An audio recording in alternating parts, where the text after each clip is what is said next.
Hi, my name is Mateen, and today I will be analyzing the ethical case of Henrietta Lacks and whether her family should have ownership over the HeLa cells. So, Henrietta Lacks was a patient in 1951 who was being treated for cervical cancer.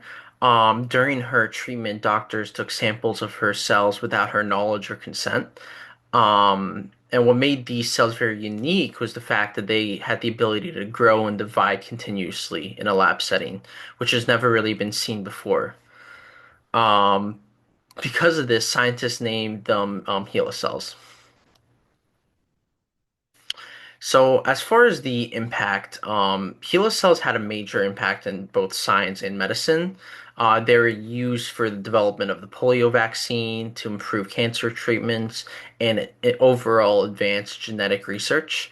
Because they can reproduce so easily, they are still used in labs all over the world today. So, six key data points. There's like six important facts that kind of help explain this case. First off, her cells were taken in 1951 without informed consent. Secondly, HeLa cells became the first immortal um, human cell line.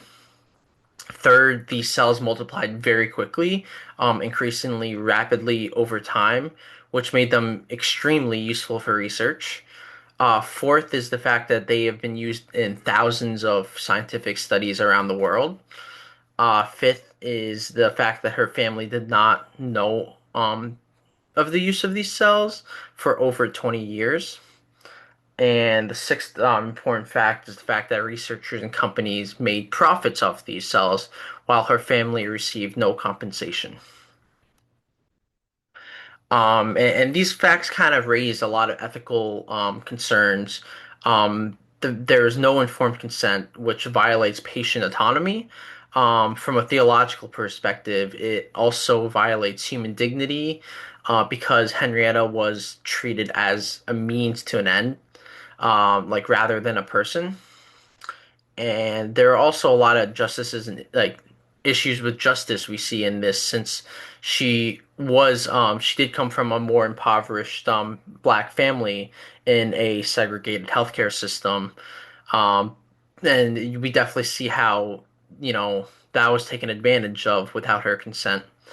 Additionally, there's also a lot of privacy concerns related to her genetic information being out there as well. Um, so the question of ownership is like very complex, because on one hand, the cells came from Henrietta's body, so her family has a moral claim to them. On the other hand, however, the cells have become a scientific resource that benefits society as a whole.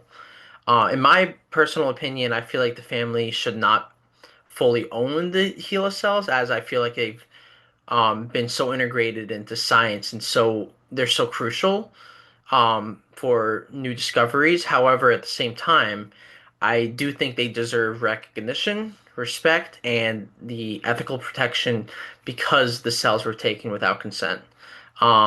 This approach does support both, like, you know, human dignity and the scientific process. And these are my sources. Thank you.